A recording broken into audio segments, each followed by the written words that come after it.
The silent ship, the cargo ship, drifted quietly between broken asteroids and empty light. The stars around it looked like cold eyes watching something forgotten. The ship was old and tired, its hull covered in scars of past storms and wars. Inside, its metal heart worked a lone human mechanic named Eli. He was young, but carried the face of someone who had seen too much silence. He lived alone inside that steel world, fixing what was left after the war. The air recyclers coughed like sick lungs. The lights flickered with every heartbeat of the dying engines. For most people, it was just a junk ship worth nothing. But for Eli, it was home, a place where he could hide from everything that had gone wrong in the galaxy. One evening when the stars burned orange across his window, Eli heard something strange. He was deep inside the engine bay, checking the reactor lines, when he heard it again. A slow, rhythmic sound, almost like breathing. He froze and listened. The sound came again, heavier, louder, and followed by a soft metallic rattle. He thought maybe a pipe was loose, but then he heard something that made his blood go cold. It was a voice, weak and broken. "Please, someone." The sound echoed through the dark chamber. Eli dropped his tool and stared into the shadows.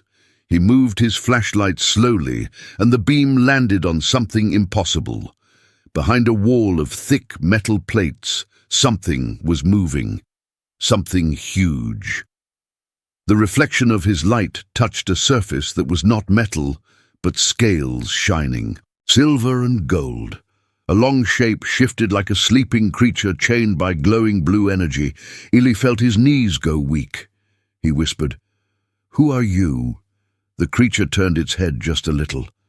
Its eyes opened bright like suns, trapped inside glass. It spoke again, but this time the words were clear and soft. "Free me." Eli stepped back, his heart racing. He thought maybe he was dreaming. Maybe the isolation had broken his mind, but then the lights of the ship flickered and the reactor pulsed in time. With the creature's breathing, the truth came to him slowly and painfully. The ship's power source was alive. He climbed up the ladder to reach the control deck, trying to think. The files said the reactor was self-generating. He had repaired it many times, but never looked deeper. Maybe the military who owned this ship long ago had hidden something in the core. He opened the old logs on the control screen. The files were locked behind layers of codes with names like Project Leviathan and Energy Core. Xeno, he managed to unlock one record. The message was only a few lines long. It said, "Subject successfully restrained, energy stable under compression ratio.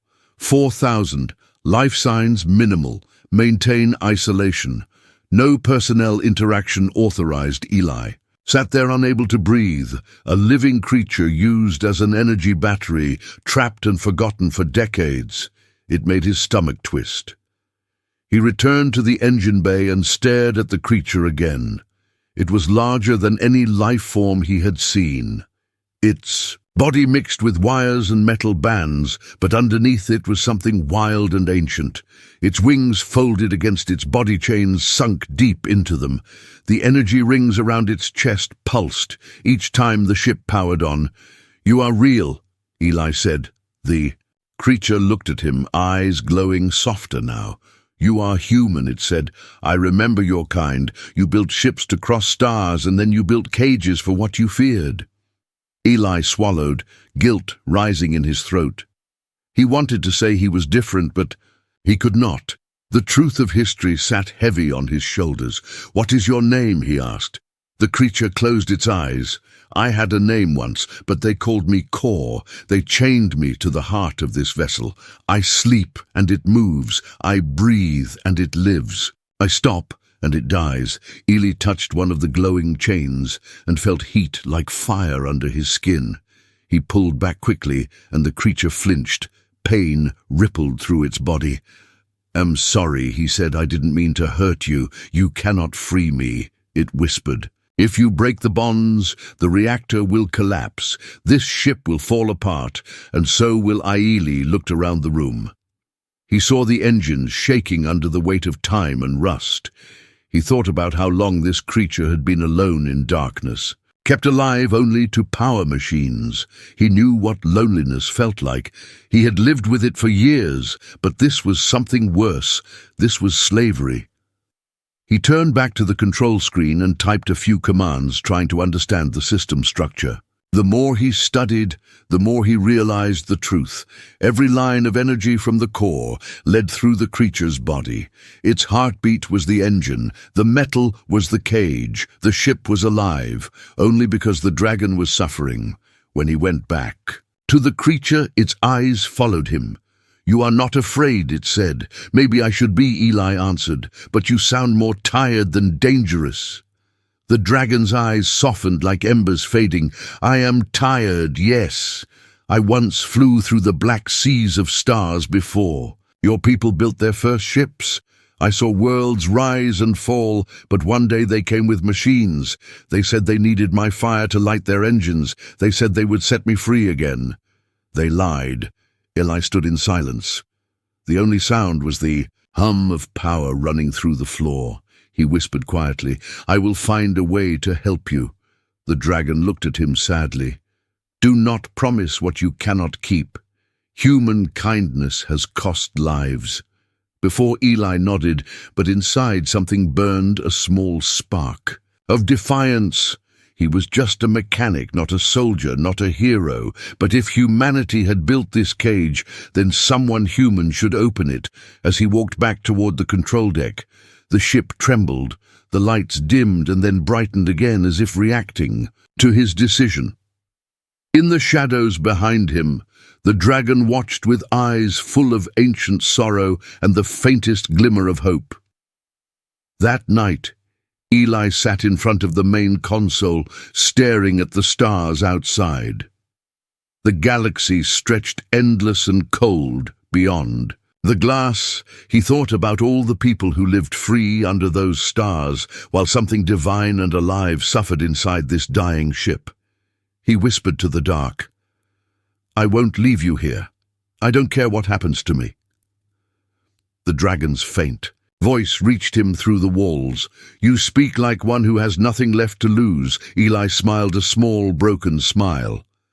"Maybe that's true, but maybe that's why I can do what others won't."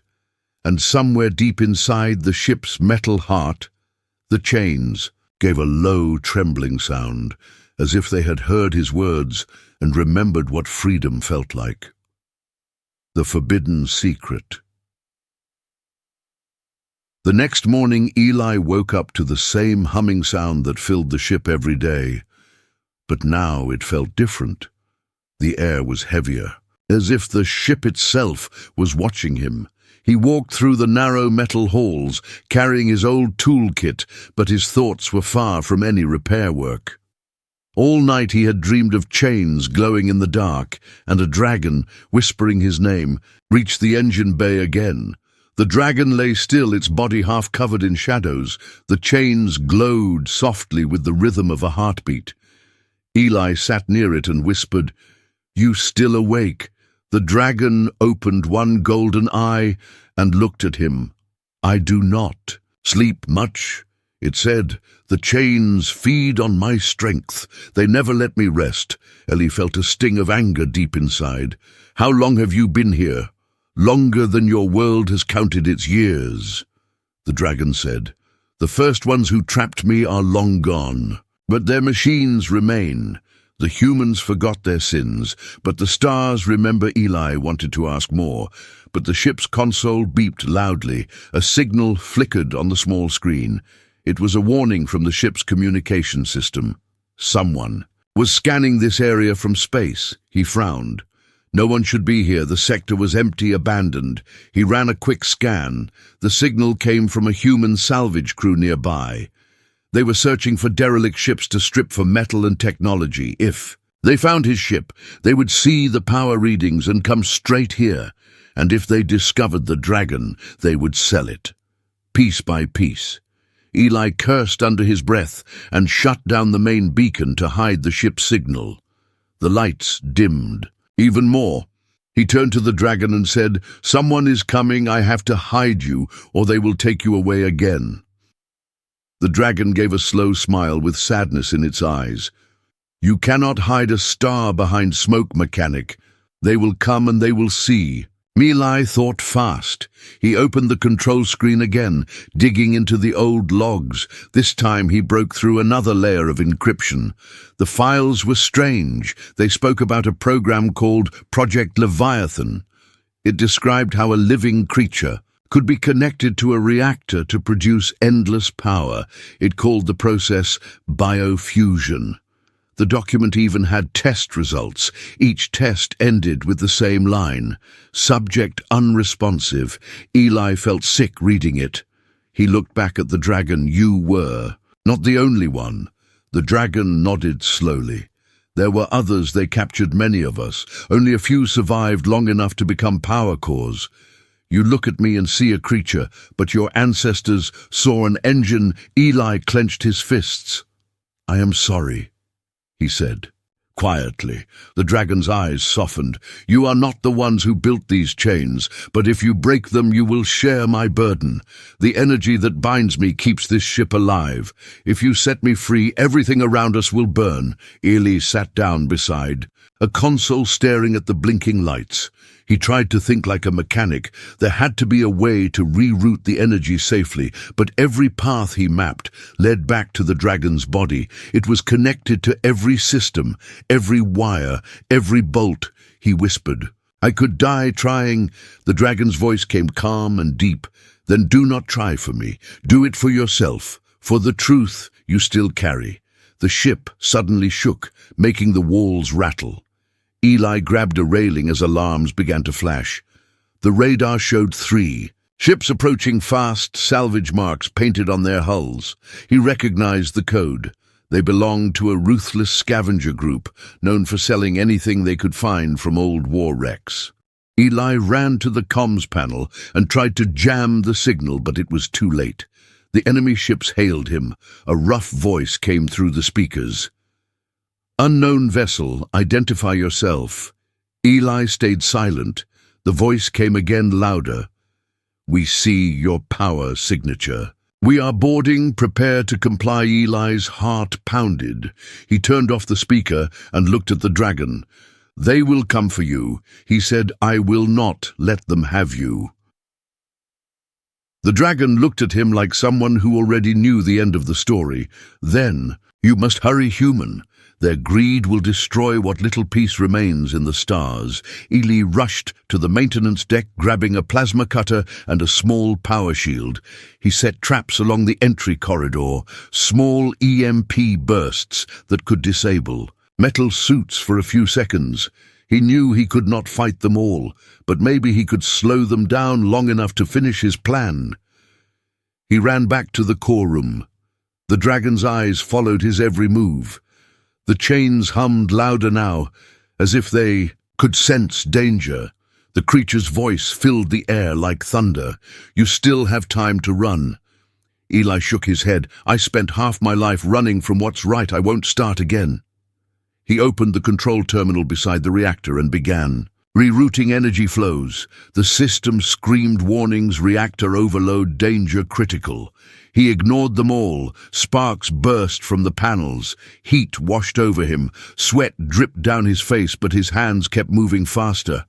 Outside the ship, heavy footsteps echoed through the metal halls. The salvagers were aboard, weapons-charged voices shouting orders. They were coming closer. The dragon's breathing grew faster. The chains glowed brighter. Eli shouted, "Hold on, I am almost there." The dragon said, "If you do this, the ship may not survive. Then we go down together," Eli said, his voice shaking but firm. The salvagers reached the control deck and started cutting through the engine bay door. The plasma cutter's orange light filled the dark hall. Eli hit one final command. The energy around the dragon pulsed bright blue. The chains cracked with a sharp sound, and the floor trembled. The screens went dark for a second, then lit up again with a storm of warnings. Eli looked up and saw the dragon lift its head for the first time. The chains smoked and the metal rings began to melt. The dragon roared a sound that filled the ship and echoed through space. The salvage crew froze outside, unable to move from fear. Eli fell to his knees, covering his face as the air shook around him. Light poured from every wall, and the ship groaned like a living thing in pain. The reactor reached maximum capacity, and the alarm screamed. The dragon spread its half-mechanical wings, glowing with white fire, and said softly, "You kept your word, human." Eli opened his eyes, barely able to breathe. What happens now? The dragon's voice was calm. Freedom comes with a price, and with that, the ship burst into a storm of light, tearing through the dark like a new sunrise, the awakening. The ship floated inside a storm of blinding light. The air burned with energy, and every piece of metal screamed as if it were alive.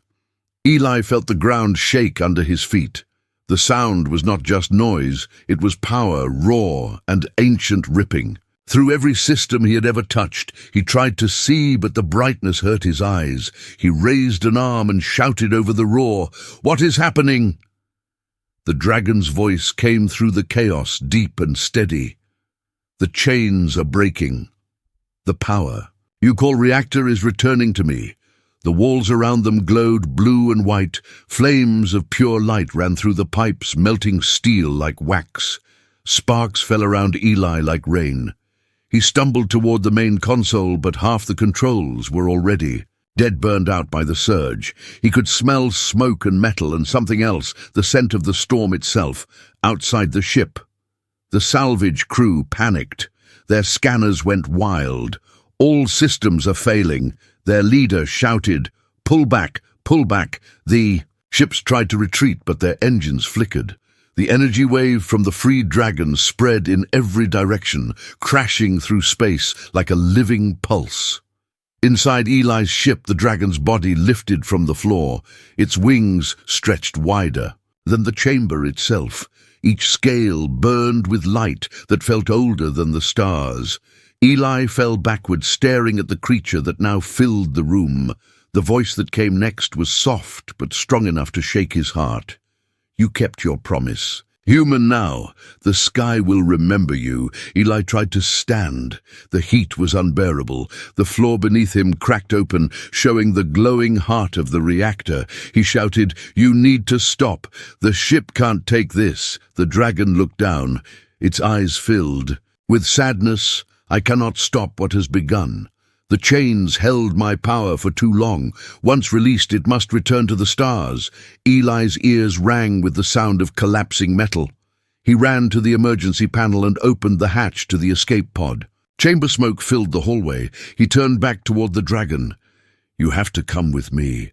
The dragon's wings folded close. It shook its head slowly. "I am not meant for your machines." Then the ceiling split open as the salvage crew forced their way in.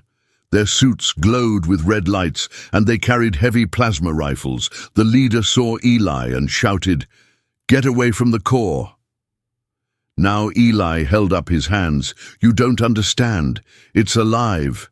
They fired a warning shot that hit the wall beside. Heat burned his arm, the leader yelled. "That thing is worth a fortune. Don't touch it." The dragon raised its head, eyes narrowing. The rifles started to shake in the men's hands. One of them whispered, "What is this thing?" Then the dragon spoke one word: "Leave." The sound was not loud, but it carried the weight of thunder. The men froze, then stumbled backward as their suits shorted out. The energy field around the dragon surged, and their weapons melted into useless scrap. The leader screamed, "Retreat, Eli," grabbed a fallen tool, and ran toward the control deck. He knew the dragon's energy could destroy everything if it wasn't contained somehow. He started typing emergency commands into the system, rerouting what little power remained. The screens flickered red, then black. Behind him, the dragon's body glowed brighter. Its voice trembled. "I will not survive this release." "You should go." Eli looked back, shaking his head. "No, I won't leave you." The dragon's wings opened wide, and for a moment time slowed. The ship's outer hull began to split apart, letting in the first rays of raw starlight. Eli saw space itself bending around the creature like water around fire. The salvage ships outside were hit by waves of energy. Their metal hulls twisted. Engines failed. One by one they turned to glowing dust. The storm swallowed everything. Eli's hands shook over the controls. He whispered, "You said freedom comes with a price." "What price is this?" The dragon looked down at him and smiled, a soft, tired smile, the price of mercy.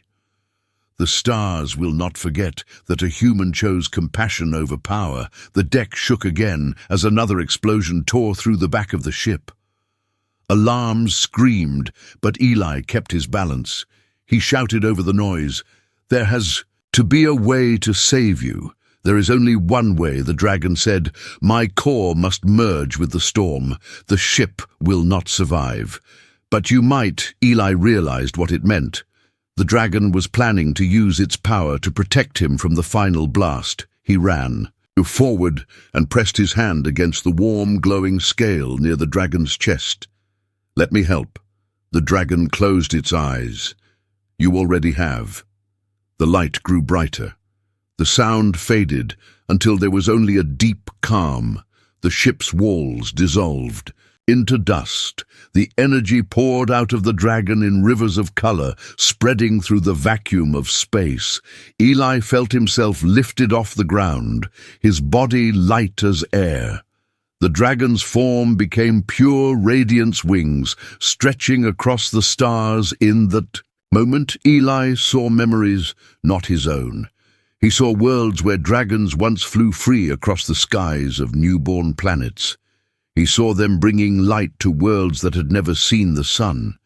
He saw humanity long ago, reaching out to them in peace before. Greed turned them into prisoners. Then everything went silent. The light dimmed and darkness returned. Eli woke, floating inside the small escape pod. He could see pieces of his old ship drifting in the distance, glowing like fireflies. The dragon was gone, but the air around him shimmered faintly, as if a heartbeat still moved through the stars. He looked at his hands and saw a faint blue light running under his skin like threads of living energy. The dragon's power had touched him. He could feel it, pulsing quietly inside his chest. He whispered to the empty stars, "Thank you." The radio crackled with static. He heard distant voices from rescue ships drawn by the energy explosion. They called out, "Unidentified life signal." "Please respond," Eli smiled weakly and pressed the transmitter. "This is Eli, mechanic of the cargo vessel Arcadia. I am alive." The last thing he saw before sleep claimed him was a trail of blue light stretching across space like a road leading into infinity. The dragon's choice. Eli woke to silence. The world around him was white and soft like mist. His body felt weightless, his mind a blur of broken images, a storm of light, a dragon's roar, and then nothing. He blinked and slowly realized he was floating inside a strange blue field. The escape pod had been caught in some kind of energy cocoon. He tried to move, but his limbs felt heavy. When he looked down, he saw faint lines of light under his skin, moving like liquid stars.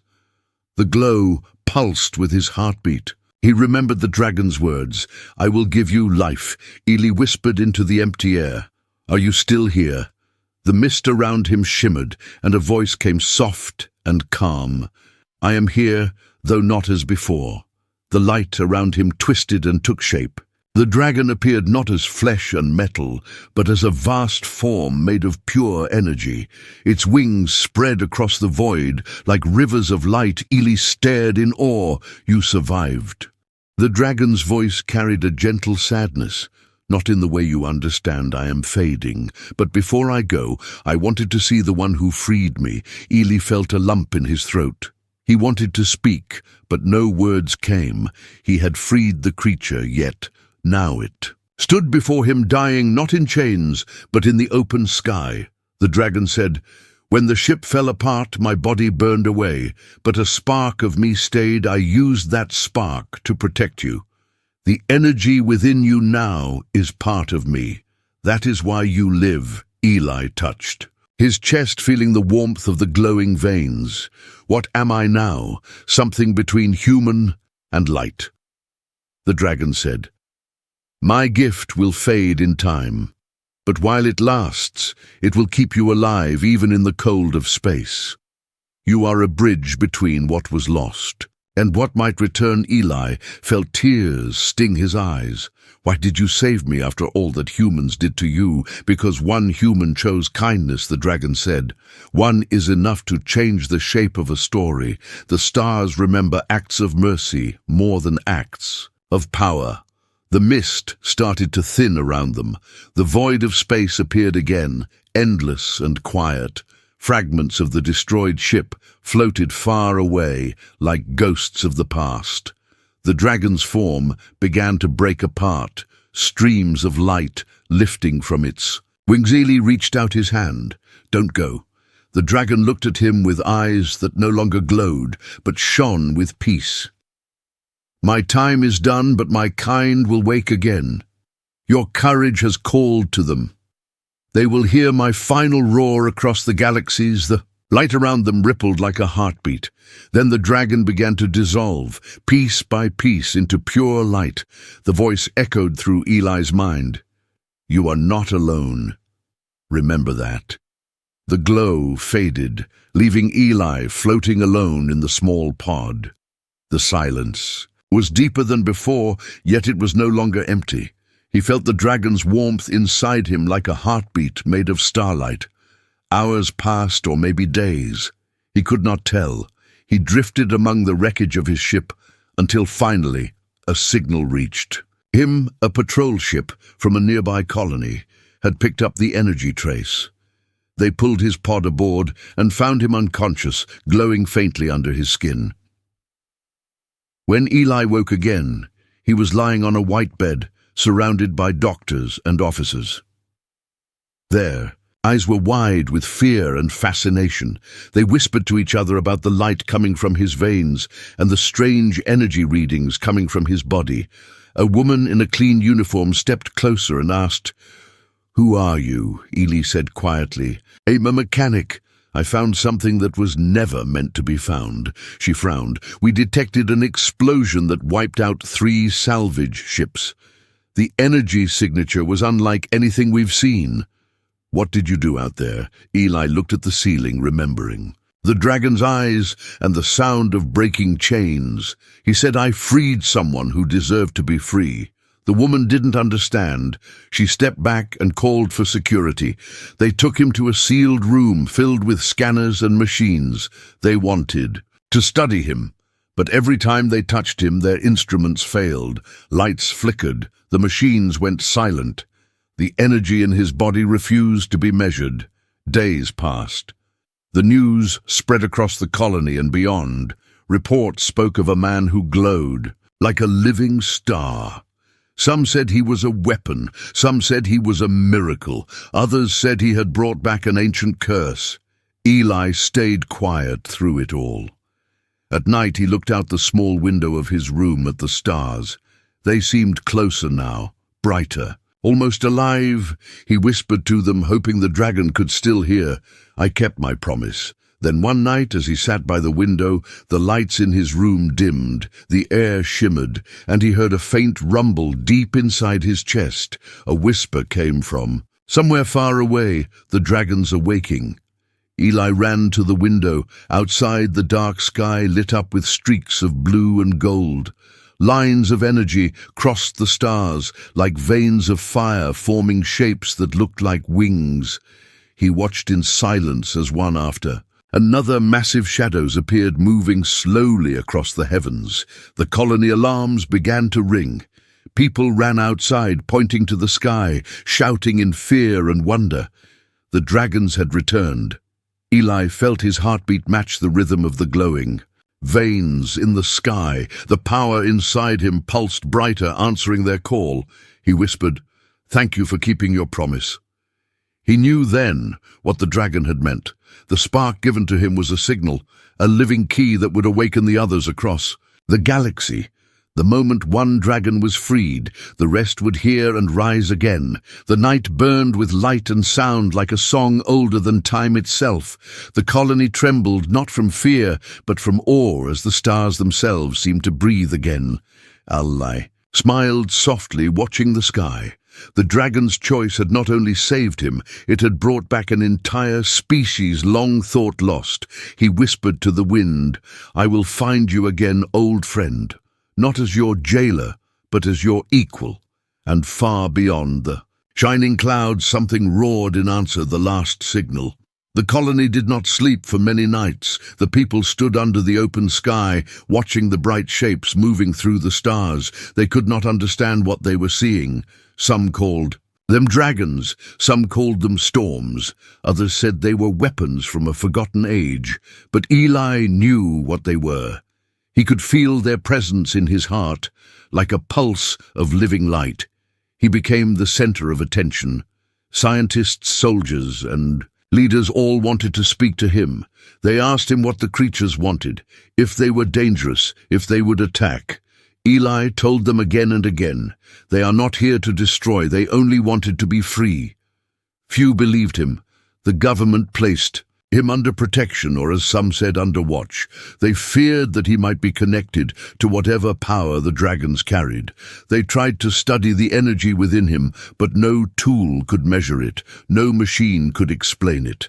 Every test ended. The same lights, flickering scanners dying, the same silence after each failure. Eli stayed quiet through it all.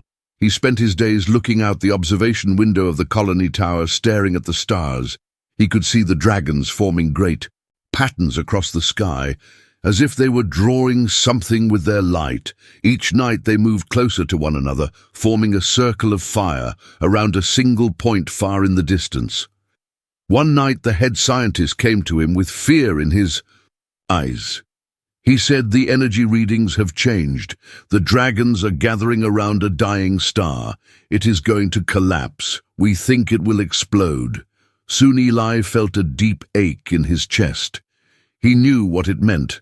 The dragons were not preparing for war. They were preparing to return home. He left the lab without permission and went straight to the hangar where old ships rested silent and cold. He found one still working, a small transport craft barely holding together. He climbed inside and started the engine, ignoring the calls behind him. As the doors opened, he whispered, "I need to see it with my own eyes." The ship rose into the black sea of stars. The closer he got to the dying sun, the stronger the glow in his veins became. He could feel the dragons calling to him, their voices deep and soft like thunder underwater. When he arrived, he saw them, hundreds, maybe thousands, all floating around the giant star. Their wings stretched across space, reflecting the fire of the sun. Each one was a storm of light and shadow. They were singing not with sound but with energy. The vibrations passed through his body like waves of warmth and sorrow. Eli whispered, "I can feel you. What are you doing?" The voice came from everywhere and nowhere, the one who freed. "As you carry our last light, we are leaving this place, but you must stay. You are the bridge between your kind and ours." Eli looked at the collapsing star. It pulsed like a beating heart. The dragons began to move around it faster and faster. There, light grew brighter, turning space into a sea of gold. He felt the energy surge through him until his whole body burned with it. He shouted, "Wait! What will happen to you?" The voice answered softly, "We were born from the stars. We will return to them again. We will not die. We will become the light that guides those who are lost." Eli wanted to stop them. He wanted to tell them to stay, but the power was too great. The star began to fold in on itself, a spiral of fire and light. The dragons flew into it one by one, leaving trails of glowing mist. Each trail became a new line, of light stretching across the galaxy like a bridge of stars. Then Eli felt something inside him awaken. The spark the dragon had given him burned brighter. He felt his ship shaking. The light spread from his hands to the controls, to the walls. Everything was glowing. The dragon's voices filled his mind. You must carry our memory. Do not let the world forget us. The ship was thrown back by the shockwave as the star collapsed into a white sphere of energy. The dragons were gone. The sky was quiet again. But the stars seemed different, brighter as if alive. Eli floated there alone, surrounded by the silent remains of the light. The glow in his veins dimmed until only a faint shimmer remained. He whispered to the empty space, "Thank you for everything." He turned his ship toward home. When he returned, the colony watched his arrival in silence. They saw his ship covered in golden dust that sparkled like tiny wings. The people surrounded him, asking questions, shouting, begging for answers. But Eli said very little. He told them the dragons were gone, but they were not dead. They had become something greater, something eternal. The people did not believe him at first, but every night since then, when they looked at the sky, they saw the same circle of bright stars glowing around the place where the sun had died. They called it the halo of the dragon's years past. Eli lived a quiet life on the colony.